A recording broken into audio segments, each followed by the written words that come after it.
Bien. No, no me estoy viendo igual, ¿no? Sí, acá está. No podemos hablar ahora. No, ahí se ve, ¿sí? Yo sí. Vamos a hacer. Hola, buenos días a todos. Buen día para todos. Queremos saber si se escucha bien.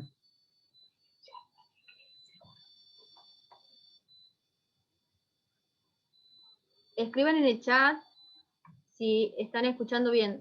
Tienen silenciados los micrófonos igual, ¿no? Ya. Perfecto. Buenísimo. Bueno, perfecto. Cualquier cosa. Sí, bien. Sí, sí se escucha. Buenísimo, gracias. Bueno, vamos a hacer. Okay. Bueno, buenos días a todos. Yo soy Silvana Guzmán, perdón por la tardanza.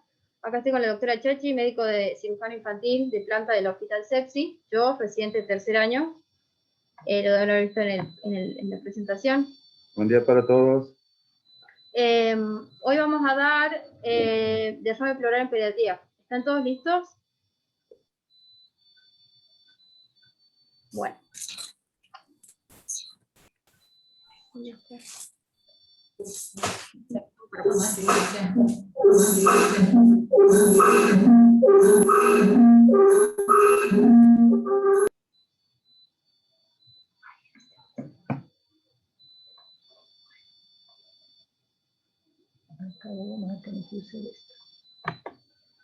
Bien. Bueno.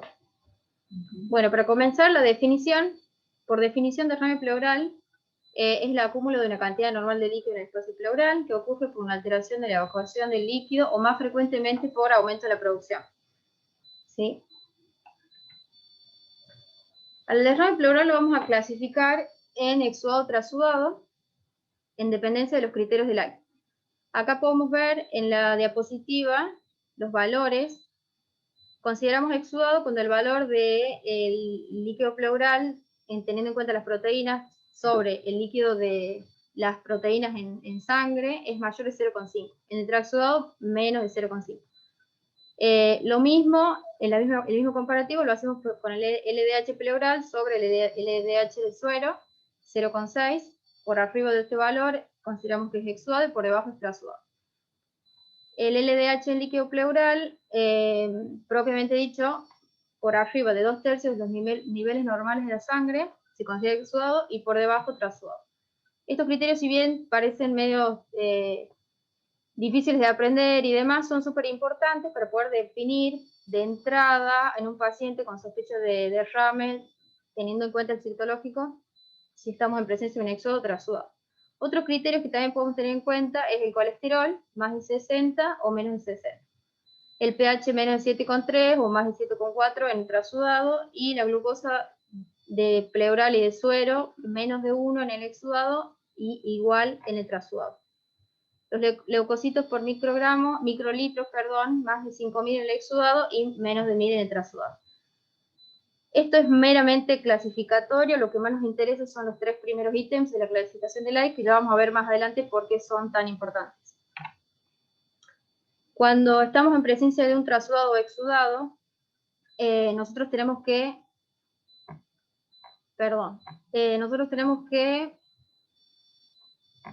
estaba leyendo pensé que había preguntas. Sigo. Estamos presentes de exudado, pero podemos pensar en una insuficiencia cardíaca congestiva, síndrome nefrótico, cirrosis hepática, hipotiroidismo y o desnutrición grave, siempre teniendo en cuenta el contexto del paciente, por supuesto. Y los exudados, que es a lo que vamos a hacer hincapié ahora, que son más que nada las infecciones, más frecuentemente las bacterias, pero también podemos tener tuberculosis, virus o parásitos. No quedarnos siempre con esto, siempre pensar también, si nuestro paciente presenta un derrame pleural con características de exudado, no dejar de sospechar neoplasia, enfermedades autoinmunes, pancreatitis, pilotórax, pacientes con trauma torácico abdominal o iatrogénicos postquirúrgicos o fármacos.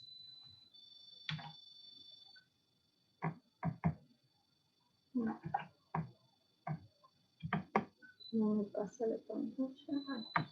Ahí está. Bien. Derrame pleural paraneumónico o secundario a una neumonía, que es el que vamos a hacer hincapié nosotros hoy, también llamado supuración pleuropulmonar por definición, se da en el contexto de una neumonía, ¿sí? El derrame pleural generalmente es una transmisión de la infección del pulmón al espacio pleural.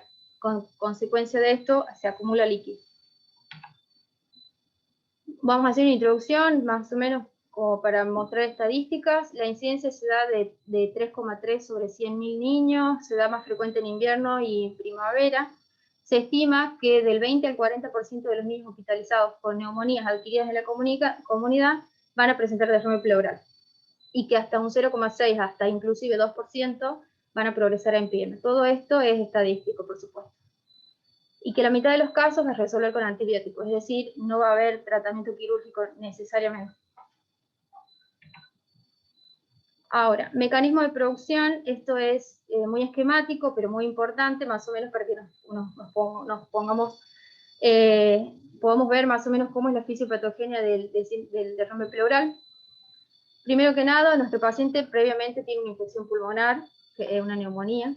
Se produce inflamación de la pleura, se aumenta la permeabilidad vascular de esta, y esto produce consecuentemente una alteración en la producción y la absorción de líquido pleural.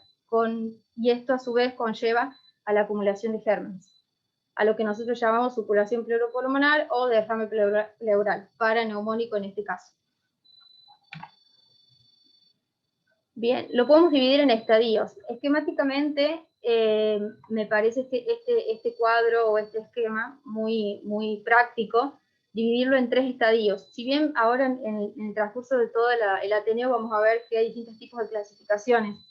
Esta me parece que es importante porque en dependencia de esto vamos a ir variando el tratamiento quirúrgico. El estadio 1, también llamado exudativo, vamos a ver aumento de la cantidad de líquido pleural, pero el líquido es un líquido libre, ¿sí? No es un líquido que está encapsulado ni demás. La cantidad siempre va a variar y las características pueden variar también. Generalmente se da en el transcurso de la primera semana de evolución. El estadio 2, también llamado fibrino purulento, es un líquido que en este momento ya ha aumentado su consistencia, empieza a aparecer fibrina, es más purulento y espeso, se produce un engrosamiento pleural y por supuesto se forman tabiques, laxos y que nosotros ya llamamos que es una pleura compartimentalizada, digamos. Se da en el segundo y tercer semana de evolución del cuadro clínico de una neumonía. Y el estadio 3, el estadio de organización, este es el más crónico, digamos, se da por una solidificación de esta fibrina que vimos en el estadio 2, el material se pone más sólido, la colección de pus se pone más espesa, más tabicada, los septos son más firmes, más difíciles de romper, con procedimientos mínimamente invasivos, digamos. La pleura generalmente está más engrosada, tanto la parietal como la visceral, y puede aparecer lo que nosotros llamamos la paquipleuropil, que es este engrosamiento pleural. Generalmente el pulmón, no generalmente, pero en los estadios más avanzados y crónicos o severos, el pulmón se encuentra atrapado, entonces es difícil su expansión, y la conducta es quirúrgica sin duda. Generalmente en estos casos se da más allá de la tercera semana de evolución. Bien, esto es más o menos lo mismo que el anterior, pero acá voy a especificar imágenes para que nos demos cuenta bien de qué se trata y la aplicación de nuestro tratamiento. El derrame pleural, habíamos dicho que el estadio 1 es un derrame paraneumónico no complicado. Podemos ver en la tomografía, acá les marco, no sé si ven la flechita. ¿Se ve la flechita? Sí, ¿no? Sí. Aquí la flechita pueden ver que es un líquido que se acumula. Esto es una tomografía. No es lo ideal hacer tomografía en el estadio 1 primero, pero no es de rutina. Pero en este caso, a nivel académico podemos ver que se ve el líquido pleural hipodenso, homogéneo, y esas serían las características básicas, digamos. Después tenemos el estadio 2, es un derrame complicado, seguramente infectado, y también en este también nos abarcan los empiemas. Vemos la diferencia, es hiperdenso, es mucho más blanco, tiene como imágenes de trabéculas, podemos decir, o abscesos con niveles hidroaéreos, a diferencia del estadio 1. Y el de estadio 3, que ya es un pulmón atrapado, ya está completamente colapsado, vemos trabéculas, vemos aire seguramente de los abscesos, esto seguramente es una paquipleura. No sé el contexto de estos pacientes puntualmente, pero a nivel académico podemos ver en esta imagen puntualmente la diferencia entre las tres. Por debajo les puse unos cuadritos que nos van a servir para identificar pacientes con estadio 1 y 2, indicación de TAP. ¿Qué es TAP? TAP es el tubo de aveneamiento pleural, ¿sí? Estos pacientes podrían andar tranquilamente bien con este tratamiento. Ahora, paciente estadio 2 y 3, difícilmente el TAP sea efectivo. Por ahí, quizá, en algunos derrames complicados, de pocas semanas de evolución, puede que funcionen bien, pero son candidatos a VATS. ¿Qué es VATS? Es la cirugía torácica videoasistida, ¿sí? Es una cirugía mínimamente invasiva, ya vamos a hablar también de eso. Y por último, la decorticación, que claramente, como ya lo habíamos nombrado recién, o sea, lo vamos a usar mejor en pacientes con pulmones atrapados, que también se llama el estadio 3, ¿sí? ¿Cuándo vamos a sospechar que nuestro paciente está derramado? Pacientitos que llegan a la guardia con catarros de vías aéreas superiores, que tuvieron antecedentes de haber tenido, o inferiores, con faringitis o otitis. Pacientes que ya tienen diagnóstico de neumonía y que se hizo la revaloración a las 48 horas porque se debe hacer la revaloración a las 48 horas, y hemos encontrado que nuestro paciente está fracasando su tratamiento antibiótico. ¿Cómo nos damos cuenta? Paciente que tiene insuficiencia respiratoria, que requiere ventilación mecánica o no, pero insuficiencia respiratoria la tiene. Pacientes taquipneicos o pacientes que siguen persistentes febriles, pero no en todos los casos se considera fracaso terapéutico. Ojo, porque hay pacientes que pueden tener persistencia de fiebre, pero hacemos controles de laboratorio con buen estado general y buena mecánica respiratoria y reactantes en fase aguda en disminución, darle un poquito más de tiempo, quizá 24 horas más, y reevaluar. Ahora, paciente con afectación del estado general, y agréguenle alguno de los otros ítems, sin duda que no nos está funcionando bien el tratamiento. Ahora, ante fracaso terapéutico, que es lo que hablamos recién, siempre reevaluar clínica, pedir una nueva placa, volver a pedir análisis de sangre. ¿Qué vamos a pensar en un paciente que tiene neumonía complicada? Nosotros, obviamente, derrame pleural, que es de lo que estamos hablando, y también sospechar otras causas, no quedarnos con eso. Podemos estar en presencia de un empiema, podemos estar en presencia de una necrosis o absceso pulmonar, neumatoceles, pneumótórax, simple o hipertensivo. Obviamente son más aislados la frecuencia, pero presente también. Sepsis o shock séptico, eso sí es frecuente. Microorganismos no susceptibles, pacientes que no estamos dando con el tratamiento, que le estamos dando antibiótico y quizás estamos en presencia de una virosis o una tuberculosis. Incumplimiento terapéutico, ojo que a veces hay papás que lo ven bien a los 2-3 días y suspenden el tratamiento. Dosis insuficiente, chequear bien la medicación que le vamos a dar, el antibiótico, por los kilos de nuestro pacientito. Problemas de base conocidos, ya sean inmunodepresión, desnutrición, asma, fibrosis quística. Diagnósticos alternativos: no descartar cuerpos extraños, malformaciones pulmonares, hernias diafragmáticas y otras patologías que no tengan que ver con una cuestión infectológica, digamos. Diagnóstico de derrame pleural. ¿Cómo lo hacemos? ¿Sí? ¿Qué tenemos que tener en cuenta? Siempre, historia clínica. Detallar bien la clínica de nuestro paciente. Examen físico, no dejar de revisarlo. Métodos complementarios. ¿Qué vamos a pedir? Siempre, laboratorio, radiografía de tórax de pie. ¿Por qué hago hincapié en de pie? Porque nos interesa, a nosotros como cirujanos, nos interesa mucho más la de pie que la lateral o la de decúbito. ¿Por qué? Porque la de decúbito nos va a mostrar el líquido movilizado y va a ser errónea la pontificación. Lo mismo que la de lateral, que quizás de poca evolución. Por ahí la de lateral nos sirve para ver derrames mínimos, que no viene al caso diagnosticarlos si nosotros no vamos a tener ningún tipo de conducta quirúrgica, digamos. Como diagnóstico diferencial de otras patologías. Nos puede servir una lateral. Así es. Bueno, y otra cosa que también pedimos es la ecografía, ¿sí? Eso definitivamente nos confirma el diagnóstico. Y la tomografía, que realmente no es de rutina, pero también hay casos puntuales en los que la vamos a necesitar. Bueno, vamos a desglosar todos los ítems para hacer un diagnóstico de un derrame. Clínica. No todos los pacientes vienen sintomáticos. Hay pacientes que pueden venir asintomáticos y no descartar que esté derramado. A mayor volumen, mayor trabajo respiratorio. Son pacientes que vienen con más disnea y más tos y dolor torácico a mayor cantidad de derrame. Esta lista que ven acá son todos los síntomas que podemos llegar a encontrar, pero siempre en frecuencia disminuida. Fiebre, generalmente. Tos, disnea, ortopnea, hiporexia, anorexia, seguramente. Ahora, el dolor abdominal no es frecuente, pero nunca dejar subestimarlo. Dolor en punta de costado, que es el dolor pleurítico, que sea más frecuente, o lo podemos encontrar más frecuente en los nenes grandes, que vienen tocándose la espalda. Mialgias, artralgias, astenia, intolerancia al ejercicio, vienen con quejidos respiratorios. Y en el peor de los casos, cuando el paciente ya viene con un mal estado general, vamos a pensar obviamente un derrame masivo o de larga evolución. Lo mismo que si tuviera dificultad respiratoria.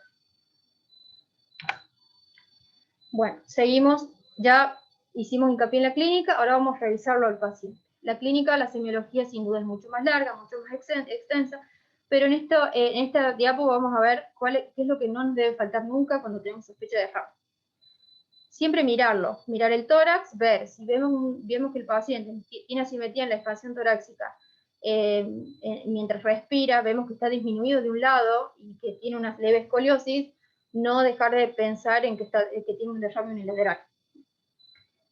Esto a la inspección. Vamos a percutimos columna y vemos que tiene una matidez marcada, entonces sospechar también derrame. Auscultación. Ahí vamos a escuchar lo básico de neumonía, abolición del murmullo vesicular en el sector ocupado por el líquido pleural, pero siempre disminución es una cosa, y si ya directamente vemos abolía de los sonidos respiratorios, pensar en derrame pleural.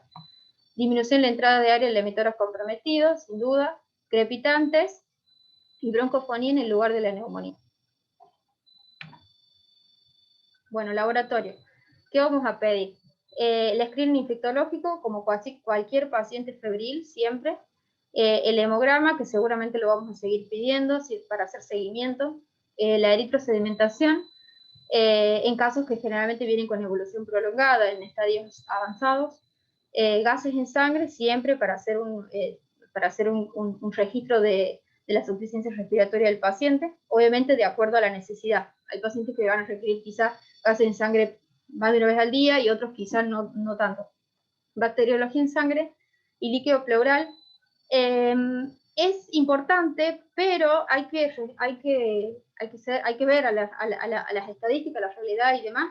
Es muy bajo el rescate de gérmenes en líquido pleural, ¿sí? Es muy bajo porque generalmente el paciente viene o automedicado de la casa porque la mamá le dio el antibiótico previamente, o viene medicado por su neumonía previa, digamos, o por el catarrito que tuvo. Entonces ya este antibiótico a nosotros nos impide hacer rescate de gérmenes. Pero en el caso de encontrarlos, la frecuencia es el Streptococcus pneumoniae, que es el neumococo, el más frecuente, y en descenso, digamos, el Staphylococcus aureus, como característica hace lesiones bullosas bilaterales y abscesos, el Streptococcus viridans, el Haemophilus influenza, que característicamente hace nuestros derrames pleurales bilaterales, y la Pseudomonas aeruginosa.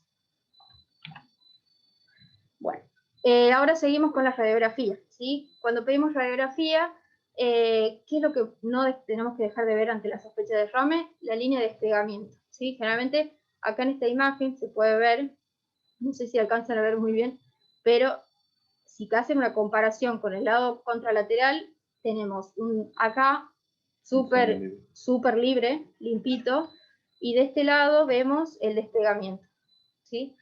Esa es una. Y la otra, la imagen de condensación homogénea con el borde superior cóncavo. Es como una media luna, digamos, con una curva que también tiene su nombre, se llama curva de Amoseau-Ellis. Bien, ahora voy a mostrarles los grados de derrame que vamos a identificar en la radiografía de tórax. Sí, ya vimos los grados de evolución infectológica, ahora vamos a ver los grados de derrame pleural radiográfico. En un grado mínimo o laminar, en este caso derecho, vamos a ver que está obliterado el seno costofrénico, que es el signo más temprano. Vemos que acá está totalmente libre y limpito, y acá está ocupado. Si bien esta marquita, que es justamente para mostrarla, no nos deja ver, pero sí vemos que no está totalmente limpio. El moderado, que es nuestro segundo tipo, digamos, se ve completamente la línea de Amoseau, con cavidad superior, bien hiperdensa. Este es considerado el segundo grado de derrame pleural, también llamado moderado, en este caso derecho. Y después tenemos el tercero, que es el derrame pleural masivo o extenso, en este caso derecho también. Vemos que el hemitórax está totalmente velado, hay una leve escoliosis, no hay broncograma aéreo, está totalmente blanco, ¿sí? El desplazamiento del mediastino. Eso, incluso vemos que todo, ¿sí? No solo el corazón, directamente está completamente desplazado el mediastino. ¿Qué dificultades vamos a tener cuando queramos leer una radiografía de tórax? ¿Sí? Si bien es súper importante, esencial, y a nosotros nos ayuda un montón a la hora de hacer el diagnóstico, ten en cuenta que a veces la escápula nos juega en contra. Por ejemplo, acá en esta imagen vemos una escápula muy bonita, pero si vemos la contralateral, es la escápula. Yo si lo hubiera visto la placa hace unos años atrás y me dijeron, mira el derrame, quizás me pensaría que está derramado hasta acá. Es como una imagen de despegamiento. Pero ojo que a veces se presta para la confusión.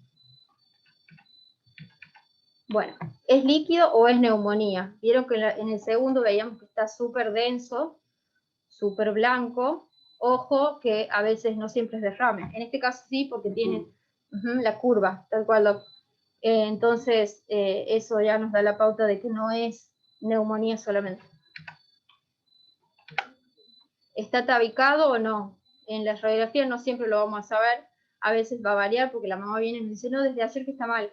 Y capaz que el paciente lleva una semana enfermo y el derrame es un derrame masivo y quizás no está solamente, no tiene mucha acumulación de líquido. Quizá también un paciente que viene evolucionado con tabiques y que en la placa quizás no lo vamos a poder ver. ¿Es líquido o es paquipleura? Bueno, acá justamente tenemos un paciente, ¿se acuerda que le hacíamos placas? Ya sabe de quién estoy hablando, nuestro último paciente. Sí. Le hacíamos placas y veíamos que parecía que seguía yo al menos, decía, sigue derramado. Pero no, a veces nos confunde un montón. No la tengo la placa acá, pero es muy similar a esta, me atrevería a decir, pero mucho más densa, que vemos un despegamiento. El paciente, le hacemos ecografía, no tiene derrame, le controlamos el tubo, no viene nada. Pensar siempre en una paquipleura. Nivel hidroaéreo, pleura o pulmón. Pacientes que a veces tienen no solo derrames, sino también tienen abscesos, entonces se forman estos niveles hidroaéreos y significa que son evolucionados. Pero ojo, no todos se presentan así. A veces son pacientes que tienen malformaciones quísticas u otras patologías que nos dan estos niveles hidroaéreos en la placa y se prestan para la confusión. Entonces, todas estas cosas siempre tenerlas en cuenta porque no siempre la radiografía, así como les mostré, son re bonitas, todas puntuales, pero no todas vienen así. Bien, ahora, tuvimos dudas con la radiografía, ¿qué vamos a pedir? Ecografía. ¿Sí? La ecografía siempre nos va a confirmar. Si bien no es indispensable, no es lo más importante, pero sí es súper necesaria, y siempre que la tengamos a mano usarla, porque es inocua, no, es indolora, es inofensiva para el paciente, se la podemos hacer 20 veces al día y no pasa nada. Quizá es operador dependiente, pero siempre nos va a ayudar a hacer el diagnóstico. Detecta la cantidad de líquido. Por ejemplo, un hemitórax velado, vemos que tiene muchísimo líquido.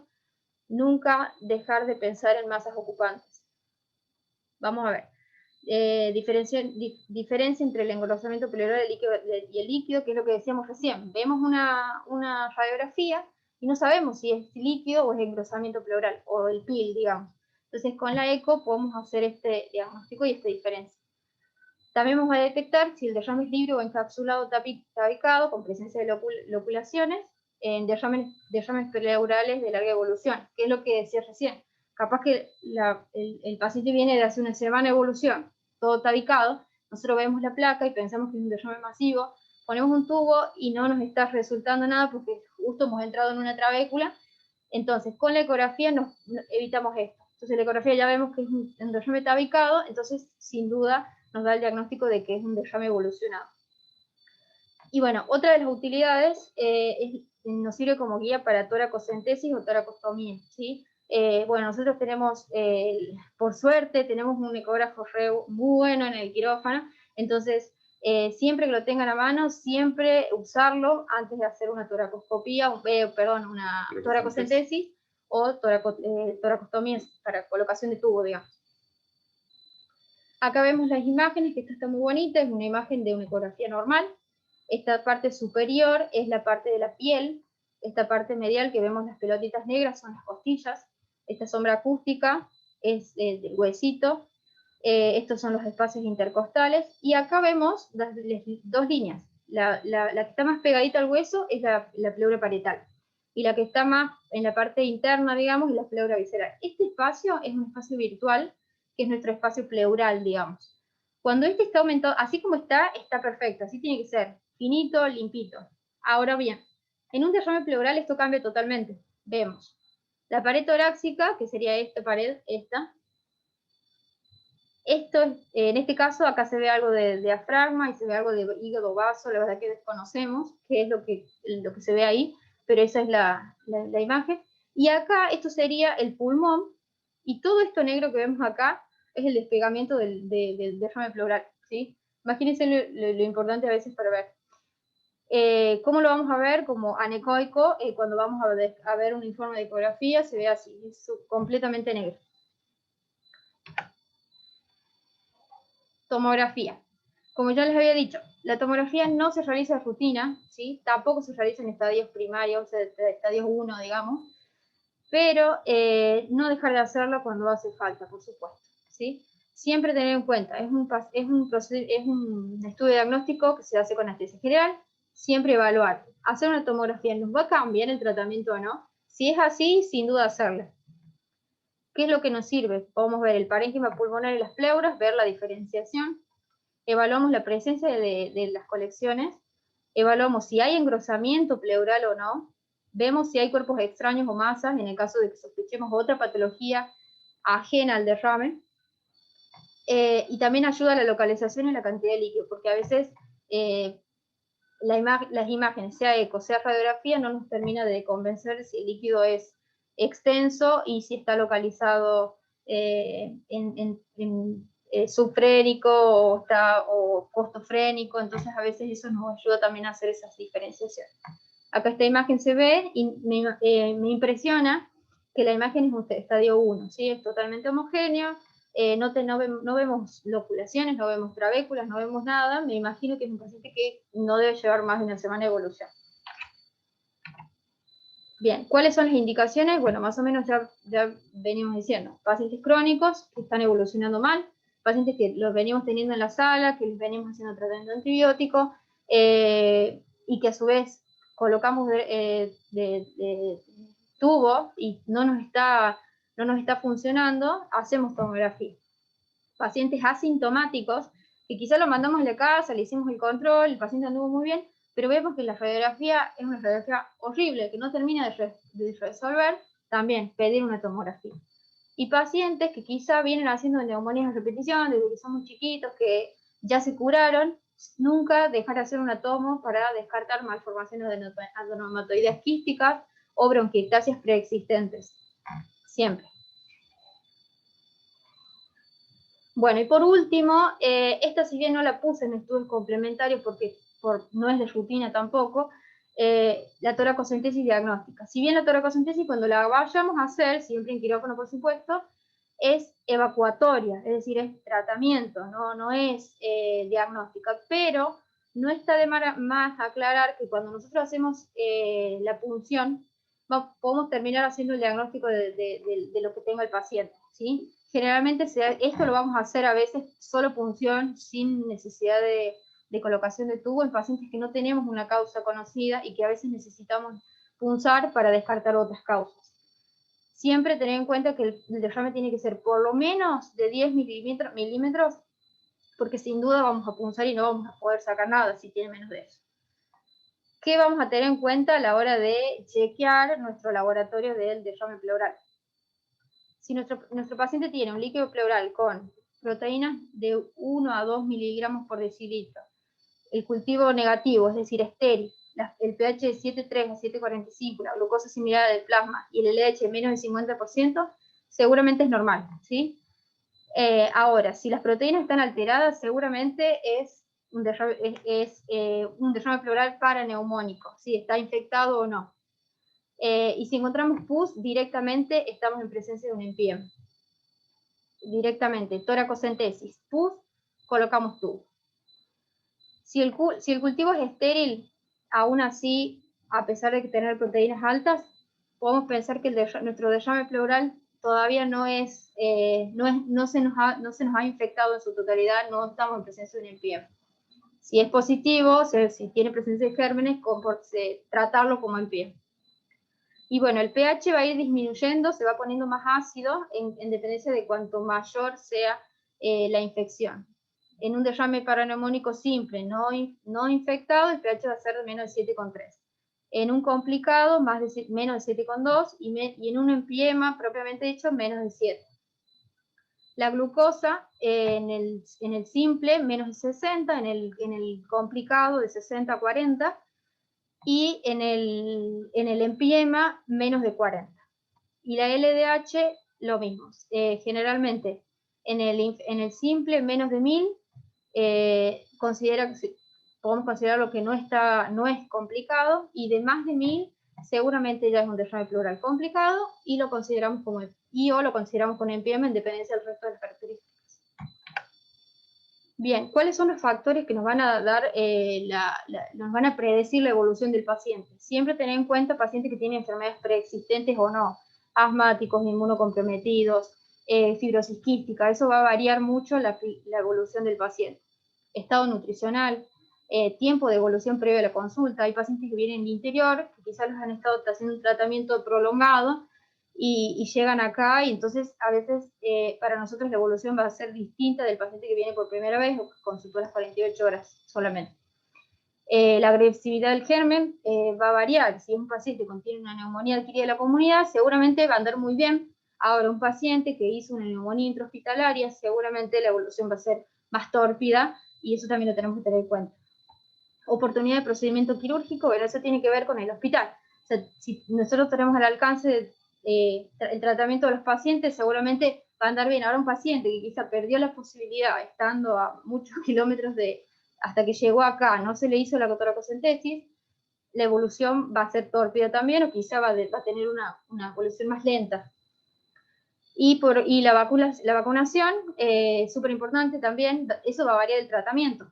Pacientes que no tienen el carnet de vacunación completo, que no están cubiertos contra la hemófilo-influenza de grupo B, es decir, no tienen la quíntuple, que se da a los 2, 4, 6, 15, 18 meses, pensar en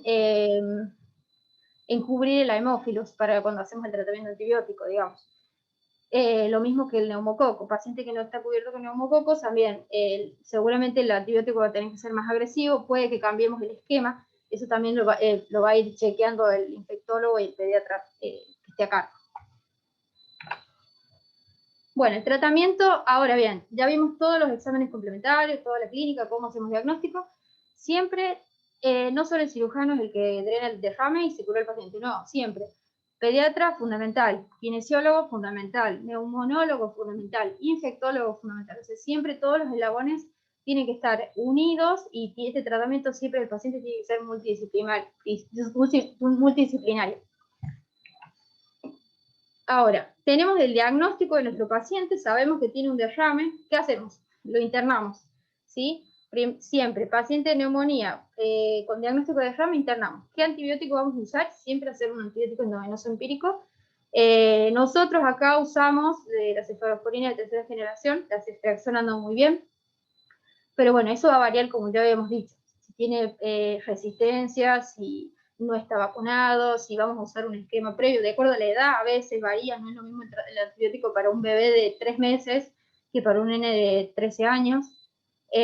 Vamos a cubrir gérmenes diferentes. Entonces, en líneas generales se fracciona. Y si no, casos puntuales que no viene al caso, pero sí puede llegar a variar. Tratamiento siempre mínimo 7-10 días, de acuerdo a la evolución del paciente, el endovenoso. Y a continuación, si ya damos el alta y vamos a hacer el tratamiento vía oral, mínimo 2 a 3 semanas. Bien, las medidas de soporte. Y siempre checar la enfermedad de base, que si el paciente requiere CPAP, BNI, lo que fuera, siempre tener en cuenta todas esas medidas de soporte al lado del tratamiento antibiótico. Monitorizarlo, soporte respiratorio, paciente que satura menos 92, sin duda va a necesitar oxígeno. Asistencia respiratoria en el caso que lo necesite, por supuesto. Fisioterapia respiratoria, paciente que seguramente termina durmiendo de pie los primeros días porque no tiene una buena mecánica respiratoria. Nutrición y los corticoides que a veces son necesarios. Bueno, vamos a lo que a nosotros nos interesa acá. Tratamiento quirúrgico. Tenemos dos... Ay, gracias. Perdón.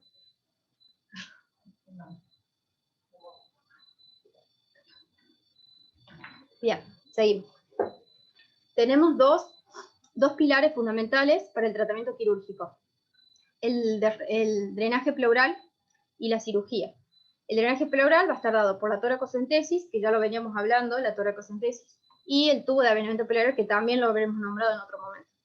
La cirugía, podemos hacer BATS, que es siglas en inglés, que es la cirugía torácica videoasistida, o la decorticación por mini toracotomía o toracotomía convencional extensa, digamos.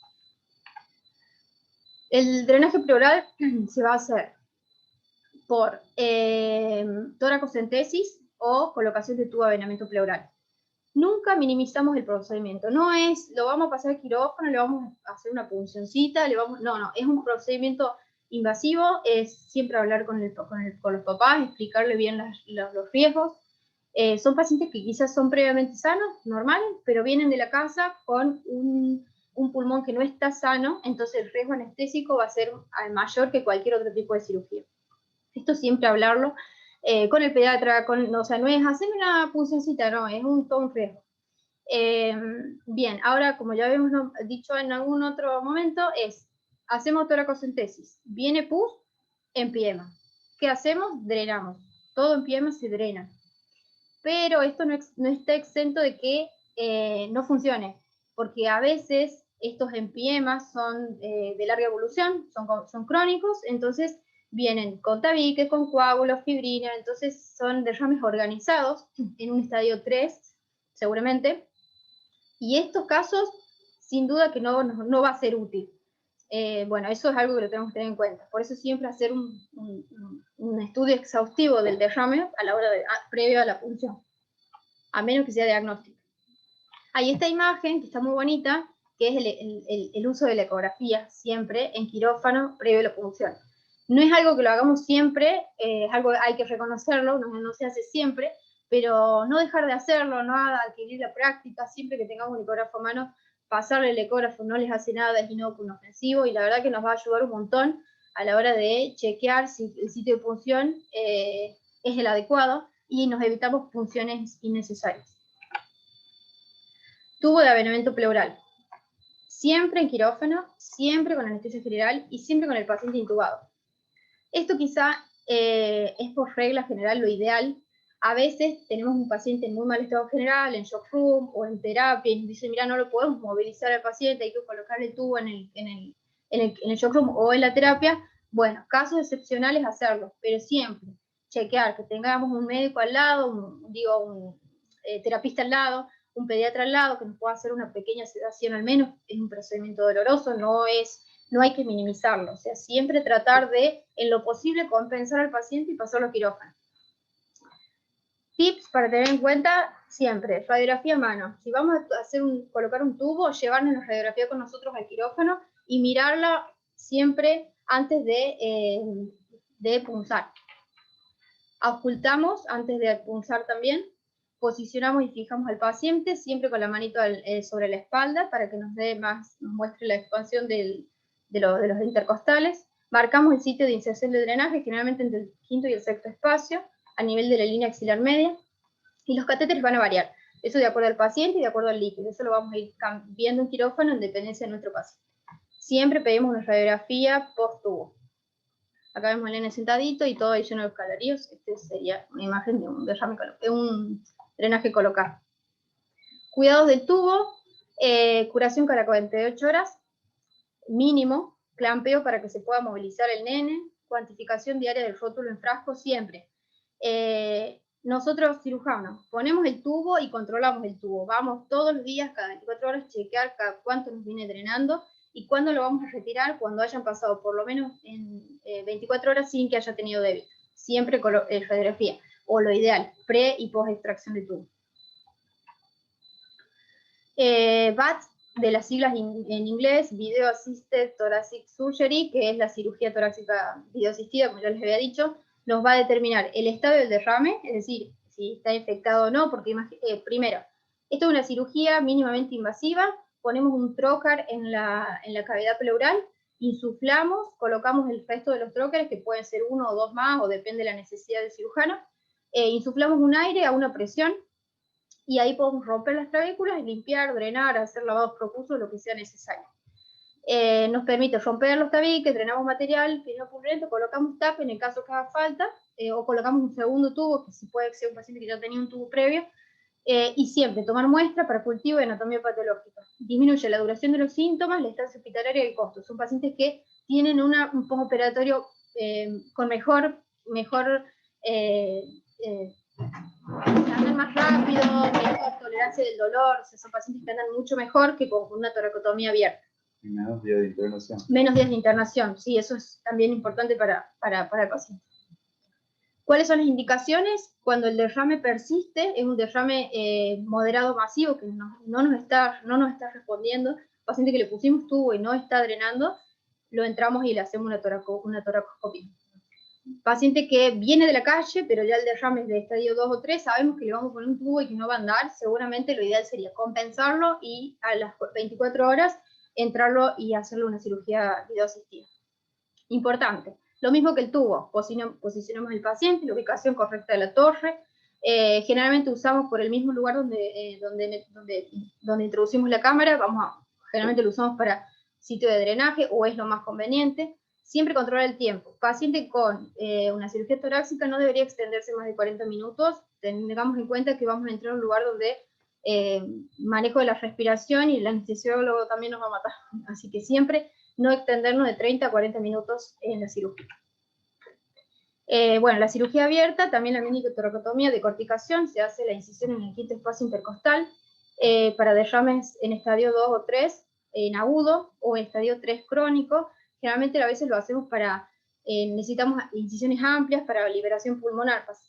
Por ahí, la verdad que no es algo frecuente, pero hay pacientes que tienen el pulmón atrapado con mucho tabique, mucho coágulo, mucha fibrina, que con VATS no va a andar. Entonces en esos pacientes tiene indicación de la toracotomía. Este esquema me lo pasó el doctor Fernández, cortesía del doctor Fernández. Él hizo una propuesta de manejo quirúrgico de pacientes con supuración pleuropulmonar. Lo hizo en 4 años de prospectivo, analizó todos los pacientes con derrame pleural del sepsis, y como resumen me dio este cuadrito que me gustaría, que en realidad es más de lo mismo de lo que les vengo hablando. Paciente con sospecha de derrame, radiografía, confirmamos el derrame, paciente en mal estado, punzamos o ponemos tubo, controlamos las 48 horas, si tiene buena expansión, chao, mantenemos el tratamiento que seguramente va a andar bien.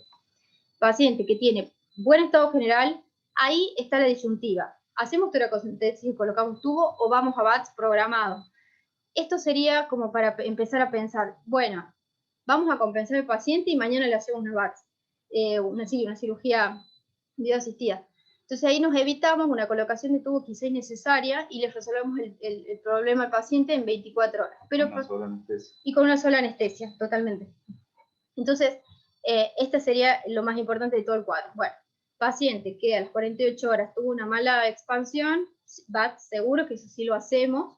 o en algunos casos directamente nos saltemos acá la toracotomía por una cuestión de experiencia también, pero lo estamos empezando a hacer, o a las 48 horas de que tiene una mala respuesta, decorticación convencional. Bueno, cuando hay dudas, lo mismo. Eco, sigue la duda, tomo. Hicimos diagnóstico, lo mismo. ¿Ponemos tubo o no ponemos tubo? ¿Colocamos BATS? ¿Entramos a cirugía o no? Hacemos control, si tiene buena expansión, mantenemos terapéutica, y si tiene mala expansión, vamos a cirugía. Así que, bueno, lo único de importante, todo es importante, pero lo que más me gustaría resaltar es esto, ¿sí? El uso de BAT de primera entrada y siempre compensar al paciente y nunca dejar de lado y pensar hacerlo al día siguiente, digamos, con un paciente más compensado. Y ojo también la experiencia del cirujano y el criterio del cirujano de guardia. Por ahí te dice, no, vamos a poner un tubo, y seguramente es porque el paciente en ese momento lo necesitaba. Así que bueno, eso queda también para... ¿Cuándo externamos a los pacientes? Paciente que está febril, paciente que no requiere oxígeno, que tiene buen estado general. No esperemos que la radiografía sea normal. La radiografía generalmente demora muchísimo en su normalizar totalmente, seguramente en un promedio de 18 meses, 90% en 6 meses y de 60-80 en 3 meses. Siempre hacemos seguimiento por consultorio. Nos vamos a hacer hincapié en la clínica, no en la radiografía. Podemos pedir radiografía de control, podemos y debemos, que por lo menos esperemos 3 semanas y recién quizá vamos a llegar a ver cambios. Acá muestro una placa para que vean una bolsa de aire, una bulla residual, que es secundaria a un derrame pleural. Vemos que no hay desplazamiento mediastínico, que no hay derrame, ¿sí? Entonces, paciente que lo tenemos que expectar, no hay que tocarlo, no hay que cambiar, no hay que hacer ningún tipo de conducta quirúrgica, digamos. No nos asustemos con estas placas feas, darle tiempo y si hace falta, obviamente, estudiarlo y tomografías de ser necesario, pero no tocarlo, digamos. Bueno, como conclusión, lo más importante de esto es siempre tratar de adecuarnos al paciente y elegir la técnica quirúrgica, digamos, saber primero estudiarlo al paciente y ubicarnos en qué estadio se encuentra. Tener en cuenta también la disponibilidad del instrumental. A veces sabemos que al día siguiente tenemos cirugías en las que vamos a necesitar la torre y nuestro paciente no tiene criterio, no por capricho lo vamos a hacer por guardia, no.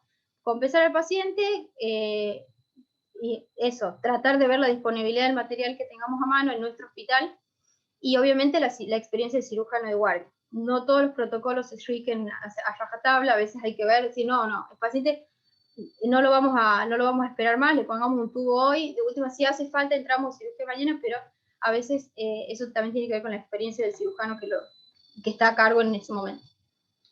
Bueno, y siempre tratar de lograr el éxito terapéutico con técnicas quirúrgicas mínimamente invasivas. Tratar de hacer lo mínimo posible, porque hacer una toracentesis es una anestesia. Colocación de tubos, si no se lo pusimos en primer, es otra anestesia. Entrar a cirugía y así. Entonces siempre tratar de hacer lo más inocuo posible, o por lo menos lo más mínimamente invasivo posible. Y para esto, el advenimiento de la videotoracoscopía, creo que sería lo ideal que lo tengan siempre todos los cirujanos y todos los hospitales en cuenta, digamos.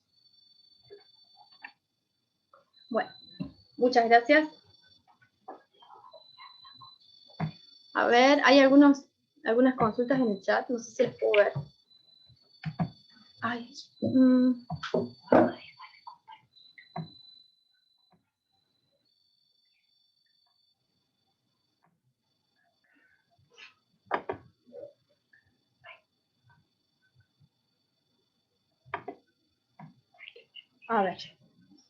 a ver si encuentro.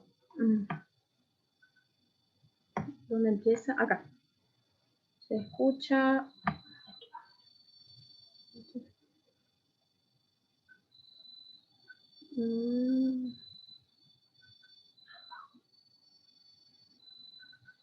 Bueno, gracias por todo. Gracias. Bueno. ¿Alguna consulta? ¿Alguna pregunta? Gracias a todos por lo que están poniendo en el chat. Bueno, si haya quedado algo en el tintero, no duden en preguntar. No sé cómo estamos con el tiempo, ¿bien? Bueno. Bueno, estamos bien con tiempo, así que gracias a todos por estar aquí presentes. Si no hay dudas, será hasta la próxima entonces. Gracias para todos. ¿Vamos?